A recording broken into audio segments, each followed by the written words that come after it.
इस web series में आप सीखने वाले हैं HTML जो कि बेस है वेब डिज़ाइनिंग का।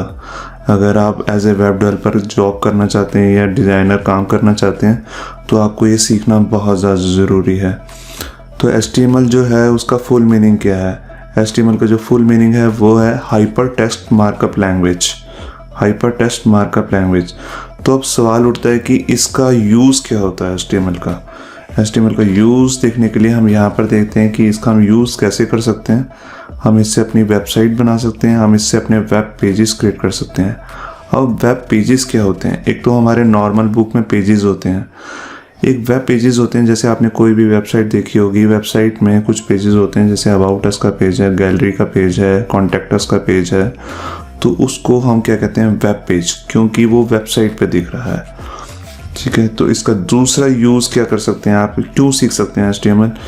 एक बहुत ही बढ़ता हुआ कैरियर है एज ए वेब डिज़ाइनर और वेब डेवलपर का। तो आप एज ए कैरियर भी चूज़ कर सकते हैं। आप खुद की वेबसाइट ही नहीं, आप दूसरों के लिए भी काम कर सकते हैं और बहुत अच्छी अर्निंग कर सकते हैं। अब क्योंकि एक रेवोल्यूशन आ गया है वेब से मोबाइल में, तो मोबाइल डेवलपमेंट बहुत ही बढ़ता हुआ एक स्कोप है, कैरियर है। ठीक है, आप मोबाइल एप्लीकेशन डेवलपमेंट कर सकते हैं। अब सवाल उठता है कि मोबाइल एप्लीकेशन तो जावा में क्रिएट होती हैं। जी नहीं, अब मोबाइल एप्लीकेशन आपकी HTML, CSS और जावास्क्रिप्ट को यूज़ करके भी बना सकते हैं। अब आप जैसे कि 2 फ्रेमवर्क्स मैंने यहाँ लिखे हैं, फोनगैप और आयोनिक एक ऐसा फ्रेमवर्क है जिसमें आप HTML और CSS यूज़ करके पूरी मोबाइल की वेबसाइट का डिज़ाइन कर सकते हैं। ठीक है, जो हम अपनी आगे आने वाली सीरीज़ में सीखेंगे भी। तो अब सवाल उठता है कि इसको शुरू कैसे किया जाए। इसको शुरू करने से पहले हम यहाँ पर एक बात करते हैं कि हम HTML का कौन सा वर्ज़न करने वाले हैं। हम HTML का वर्ज़न 5 करने वाले हैं। HTML का 5 अब तक का लेटेस्ट वर्ज़न है जिसमें सब कुछ न्यू है, और इसमें हम HTML 4 के बारे में भी बात करेंगे और सीखेंगे कि HTML 4 से HTML 5 में क्या क्या नई चीज़ें आई हैं और क्या क्या नई पुरानी चीज़ें हटा दी गई हैं, क्योंकि ये जानना बहुत ज़रूरी है। क्योंकि कई बार आप ऐसा हो सकता है कि पुरानी चीज़ें यूज़ कर रहे हो और वो चले ना, तो ये सब जानना बहुत ज़रूरी है। तो अब इससे पहले हमें ये जानना होगा कि हम इसमें काम कैसे करेंगे, क्या क्या सॉफ्टवेयर रिक्वायरमेंट्स हैं। तो सॉफ्टवेयर रिक्वायरमेंट के लिए हमारे पास 2 सॉफ्टवेयर की ज़रूरत होगी, एक तो है HTML एडिटर और एक है ब्राउज़र। HTML एडिटर जिसमें हम अपनी HTML का कोड करेंगे, और ब्राउज़र मतलब जैसे आपने सुना होगा जब भी आप कोई वेबसाइट खोलते हैं तो आप एक ब्राउज़र का यूज़ करते हैं, जैसे इंटरनेट एक्सप्लोरर वगैरह वगैरह। तो यहाँ पर देखते हैं कि हमारे पास HTML एडिटर कौन कौन से हैं।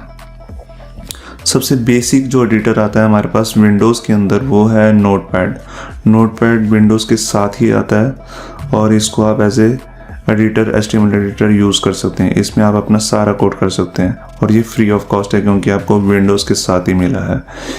इससे एक ऊपर भी आता है, वो है नोटपैड++। इसमें और नोटपैड सिंपल नोटपैड में एक डिफरेंस ये है कि इसमें थोड़ी कोडिंग कलरफुल होती है, और जब हम अपनी अगली वेब सीरीज़ देखेंगे उसमें हम सारे का सारा नोटपैड++ में ही अपना सारा कोड करेंगे। इसके अलावा माइक्रोसॉफ्ट ने एक अपना फ्री एडिटर निकाला जिसका नाम है VS code, visual studio code.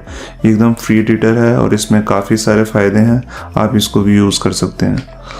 एक है सबलाइम भी एक बहुत ही ज़्यादा पॉपुलर और फेमस एडिटर है। ठीक है, जिसको आप यूज़ कर सकते हैं। इसको आप मैक में भी यूज़ करते हैं, अगर आप मैक के यूज़र हैं। अगर आप विंडोज़ के यूज़र हैं तब भी सबलाइम को आप बहुत ज़्यादा यूज़ कर सकते हैं। अब बात आती है कि हम कौन से ब्राउज़र्स यूज़ करने वाले हैं।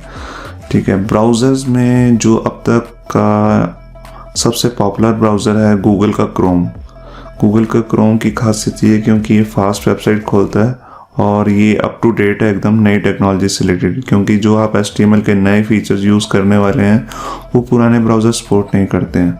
जैसे इंटरनेट एक्सप्लोरर के पुराने ब्राउज़र्स हैं उसे सपोर्ट नहीं करते हैं, तो क्रोम में आप वो फीचर्स चेक कर सकते हैं। इसके अलावा मोज़िला कंपनी का फायरफॉक्स है, ये भी बहुत अच्छा ब्राउज़र है। इसके अलावा जो बहुत ही पुराना आप सबको मालूम है विंडोज़ के साथ आता है इंटरनेट एक्सप्लोरर, ये आप यूज़ कर सकते हैं। अगर आप विंडो 10 के यूज़र हैं तो उसमें माइक्रोसॉफ्ट ने अपना दूसरा ब्राउज़र जो अपडेटेड ब्राउज़र है अब तक का एज नाम से, वो भी यूज़ कर सकते हैं। वो बहुत ही बढ़िया और एज़ कम्पेयर टू आप कंपेयर कर सकते हैं क्रोम के, ठीक है, गूगल क्रोम से। तो इतना बढ़िया उन्होंने ब्राउज़र निकाला है, आप उसे भी यूज़ कर सकते हैं। सफारी, अगर आप मैक के यूज़र हैं तो अगर आपको पता ही होगा कि जब हम मैक हमारे पास लैपटॉप में यूज़ करते हैं तो उसके अंदर हमारे पास बाय डिफ़ॉल्ट जो ब्राउज़र होता है वो होता है सफारी। सफारी उनका बाय डिफ़ॉल्ट ब्राउज़र, आप इसको विंडोज़ में भी यूज़ कर सकते हैं, मगर इसे लोग विंडोज़ में कम, मैक में ज़्यादा यूज़ करते हैं। ओपेरा भी बहुत ज़्यादा पॉपुलर ब्राउज़र है। इसको लोग ज़्यादातर मोबाइल्स में ज़्यादा यूज़ करते हैं, वैसे भी यूज़ करते हैं विंडोज़ में भी और मैक में भी, मगर इसको मोबाइल में ज़्यादा यूज़ किया जा सकता है। तो यहाँ तक हमारा सारी वीडियो बनाने का जो एक मोटिव था वो यही था कि हम आपको बता सकें कि HTML है क्या और हम क्या करने वाले हैं और कैसे करेंगे। तो आप हमारी वीडियो सीरीज़ देखते रहिए, जिससे आप HTML5 और उससे भी शायद लेटेस्ट वर्जन इसमें सीख सकेंगे। हमने जितने भी सॉफ्टवेयर्स और एडिटर्स आपको बताए हैं उन सब के डाउनलोड लिंक्स आप हमारी नीचे दी हुई डिस्क्रिप्शन में देख सकते हैं, वरना आप इसे गूगल पे सर्च भी कर सकते हैं, वहाँ से भी जाके आप डाउनलोड कर सकते हैं। Thank you, bye bye.